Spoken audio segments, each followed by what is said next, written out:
մի կրիստալային համով ջուր պատմական աղբյուրից. For Minister Radman, but also for Mr. Mirzoyan.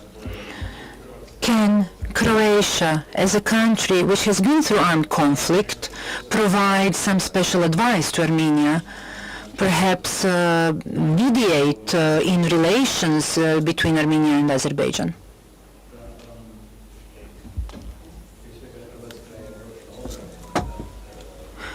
Croatia went through a defense war. We defended ourselves from the aggressor.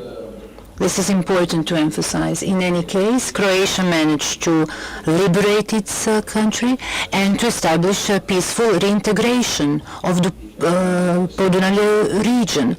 So on the 15th of January 1992, Croatia was internationally recognized, and six years later, it also regained previously occupied territories into its sovereignty.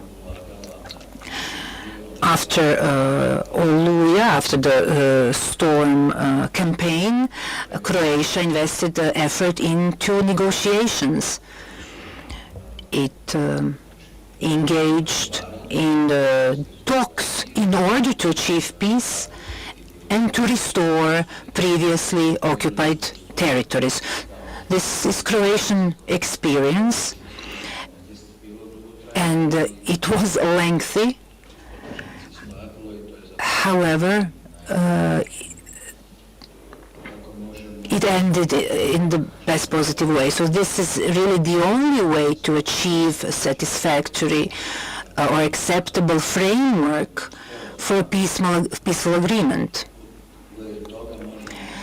In that regard, we, as a country that later on became a member of the NATO and of the EU, because we have bilateral relations here between our two countries, but we are also a member of the EU, so yes, we can provide, being member of all the most important international organizations, we can provide maximum support in the process of normalizing relations between Armenia and Azerbaijan.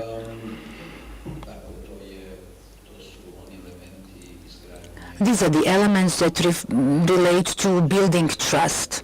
I believe that's the most important thing to do, to build trust and peace. In particular, this would also relate to humane demining. We were involved in Ukraine. Last year we had a donors conference for Ukraine. So this is Croatian experience. We discussed this today. Docking company, which is renowned in the world, is included in this. So this is all our knowledge and our expertise in the military aspects.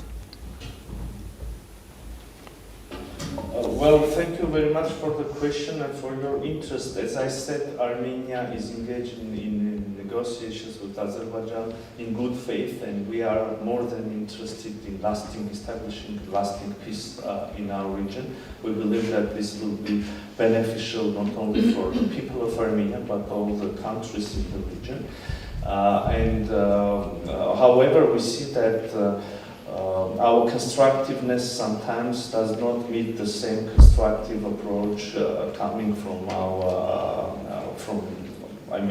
we don't see the same constructive approach in the behavior of our neighbors. We have been engaged in negotiations by facilitation of the European Union among other facilitators. And nowadays we see that Azerbaijan unfortunately rejects to resume the negotiations in the existing frameworks. However, we are interested in continuing our negotiations, and if, as I said, we attach importance not so much to the issue of who facilitates the negotiations, but through the principles according to which the negotiations continue. And here again, I would like to emphasize that the issue of territorial integrity, recognition of legitimate borders, inviolability of borders, as well as respecting each other's sovereignty, these are the principles according to which I believe the peace should be agreed.